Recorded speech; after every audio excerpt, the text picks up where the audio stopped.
Hi there, my name is Andrea, and this is High Literature, a program where I introduce books and stories and art and sometimes cats to you, the viewer.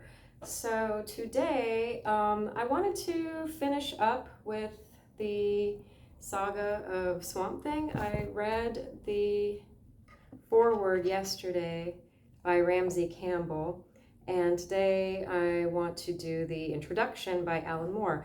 I wasn't, I didn't, I was curious what the difference was between an introduction and a foreword, and I reached out to a bunch of friends and was like, without looking it up, what's the difference between an introduction and a foreword?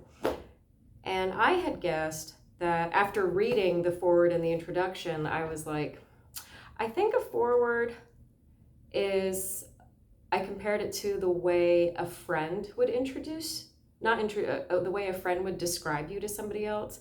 And an introduction would be the way like a parent would describe you to somebody else. And I was actually pretty close. A foreword is written by somebody who is not associated with the making of the story, and an introduction is by the author. So yeah, I was pretty close. So here is the introduction that Alan Moore wrote. So this is a collection. Do I want to call it a collection? Yeah, I guess so. It's issues 21, 2, 3, 4, 5, 6, 7, through 27, February through August of 1984. And I got this when Michael Zulli passed, because look at this amazing cover. Isn't that just the most gorgeous thing you've ever seen? And I went, I don't know if you can see that. Yeah, look at that. That is just beautiful. But yeah, I went online and just typed in Michael Zulli and just picked up whatever I could afford. And I didn't realize till after the fact, like I just presumed that this was also written by Michael Zulli, but I was wrong. But it's okay because Alan Moore is a fabulous writer. And here is his introduction. In a century packed to the bursting point with paradoxes, one of the most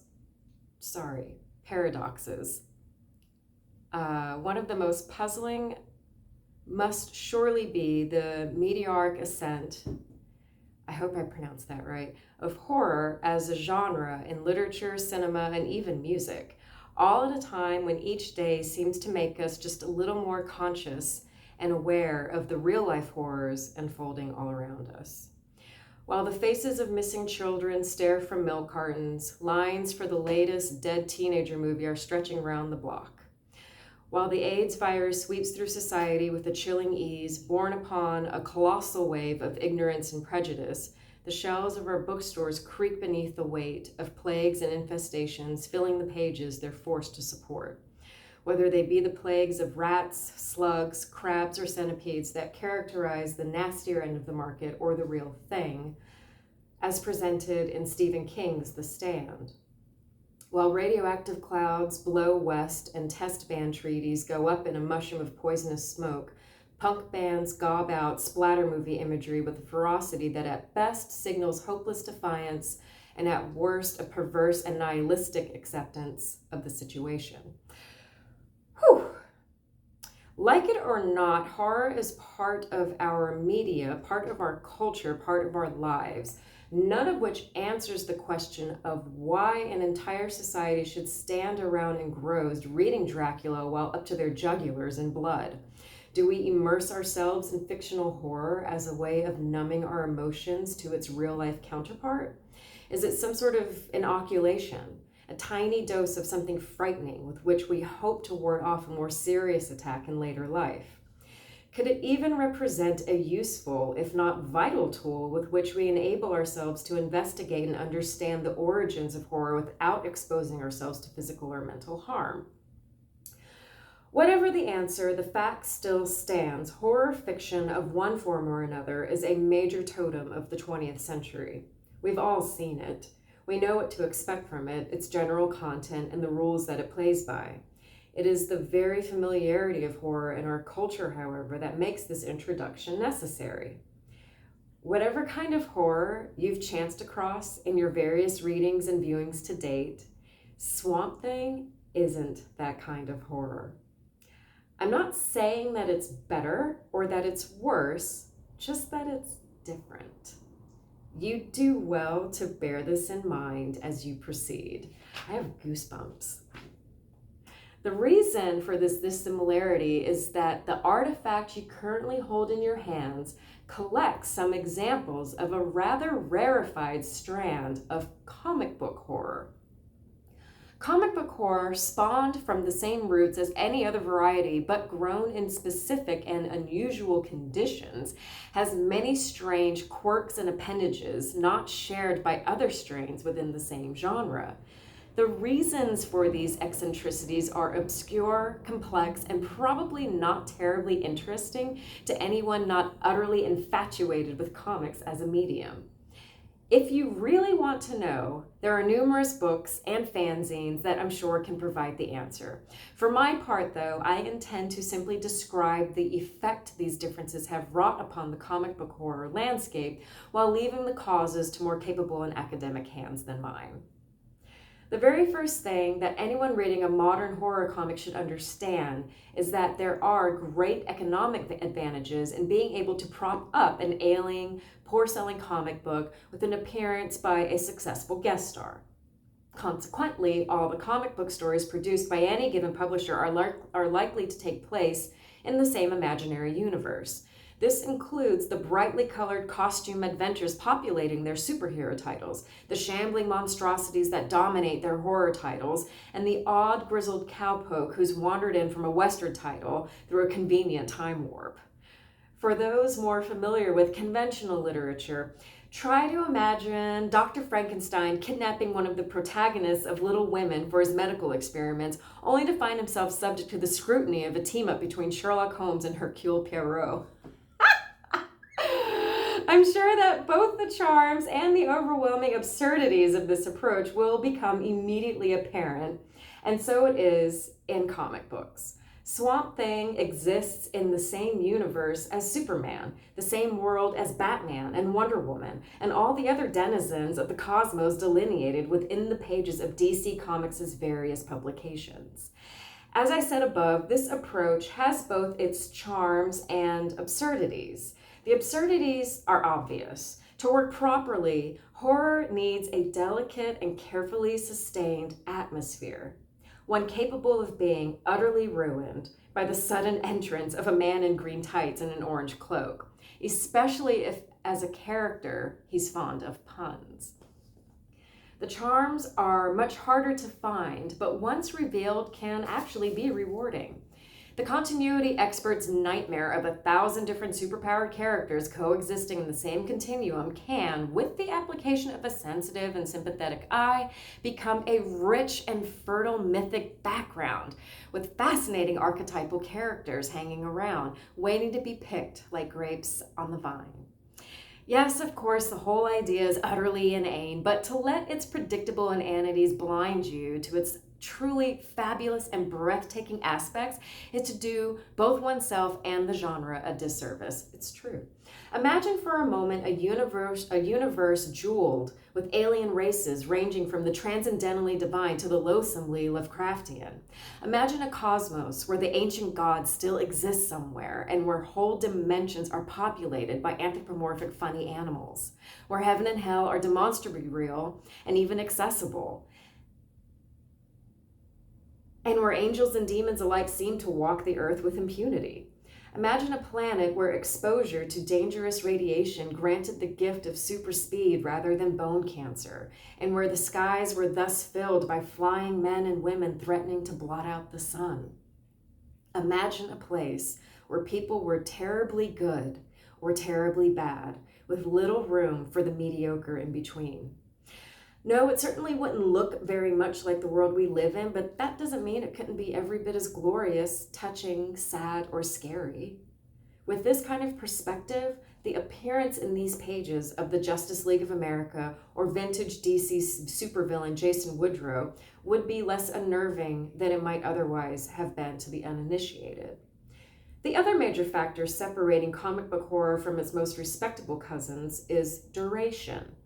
The stories here don't end, not in the way a movie ends or a book ends. Oh, the current menace may be averted or triumphed over, but there will be something else along in a month's time, sure as eggs is eggs. The character will continue indefinitely until poor sales or some other factor dictates his comic book's cancellation. Even then, the dispossessed protagonist will probably find himself enough guest slots in other characters' comics to avoid total limbo. The story rarely ends, even when the books carrying it cough blood and drop dead at its feet.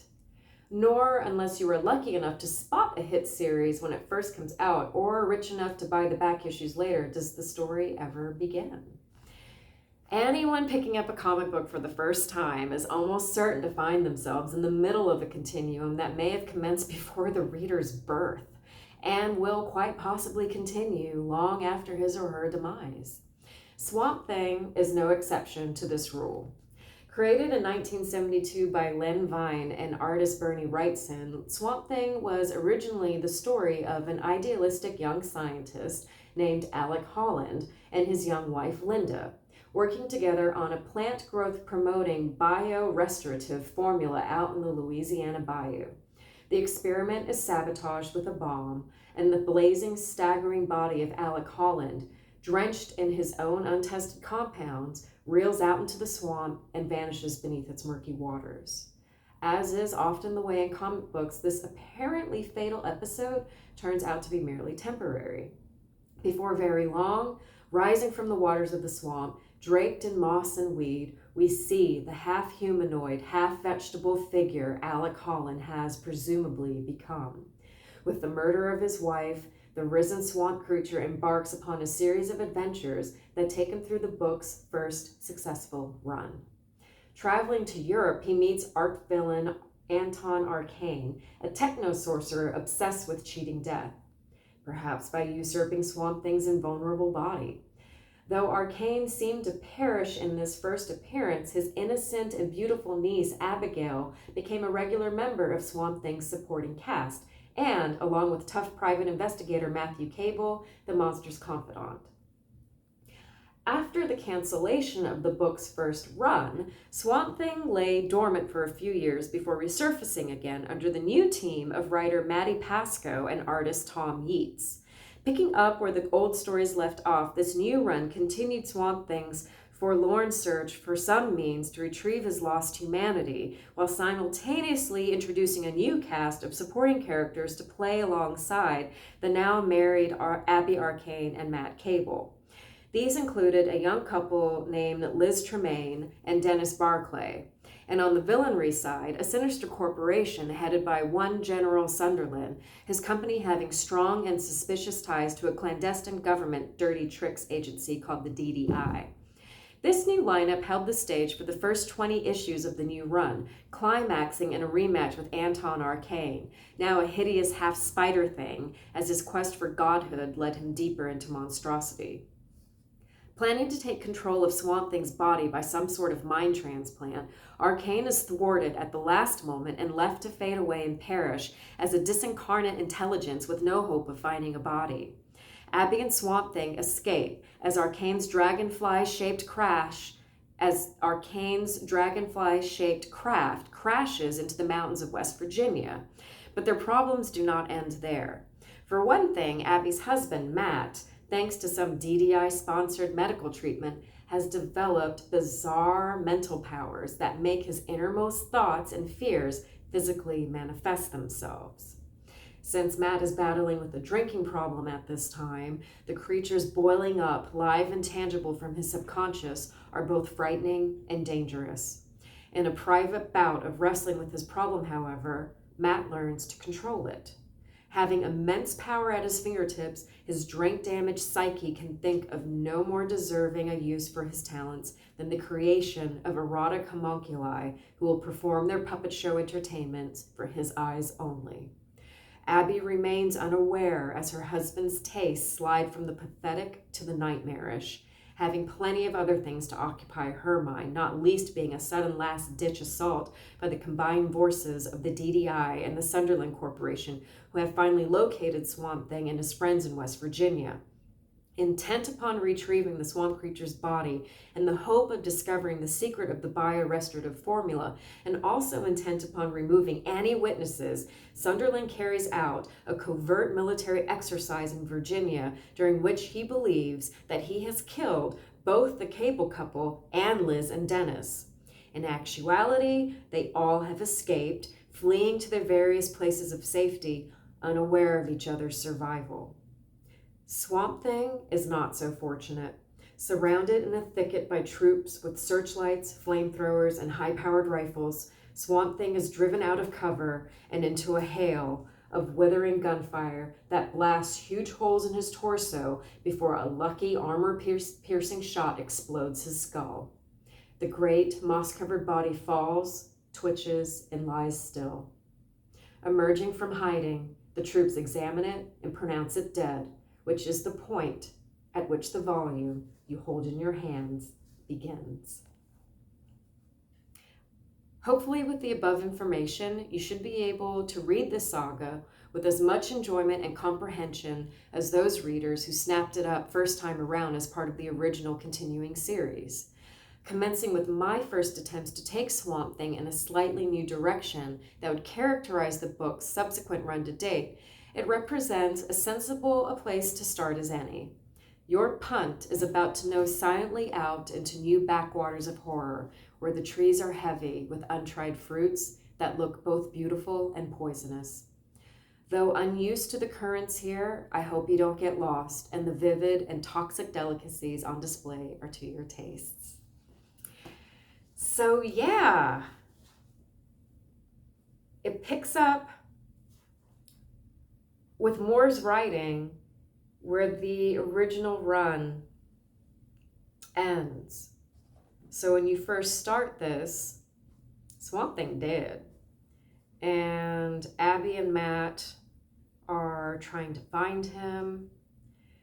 And they have, so this facility, they have Swamp Thing in like this cold storage unit, and you can see like he's like riddled with bullet holes, and there's the kill shot there. And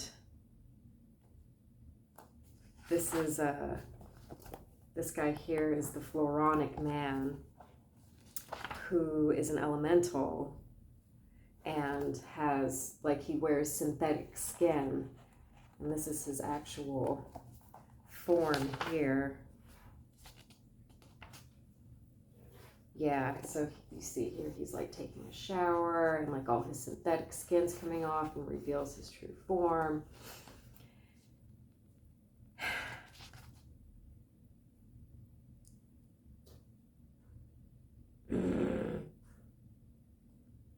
And he makes this discovery about Swamp Thing. Oh, it's so cool.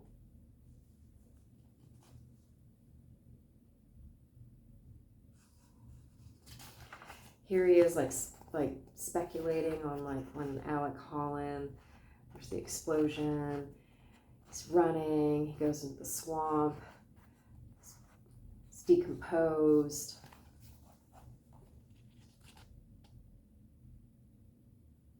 His body goes into the swamp along with the formula that it is saturated with, and once there, it decomposes. And then you see the scene here. He's in the swamp. A patch of swampland like that would be teeming with microorganisms. It wouldn't take long. It's talking about him becoming Swamp Thing. Imagine that cloudy, confused intelligence, possibly with only the vaguest notion of self, trying to make sense of its new environment. And then you see, like, here, like Swamp Thing coming into being. It's just so, it's so cool. It's so cool. It's so eerie and weird and interesting.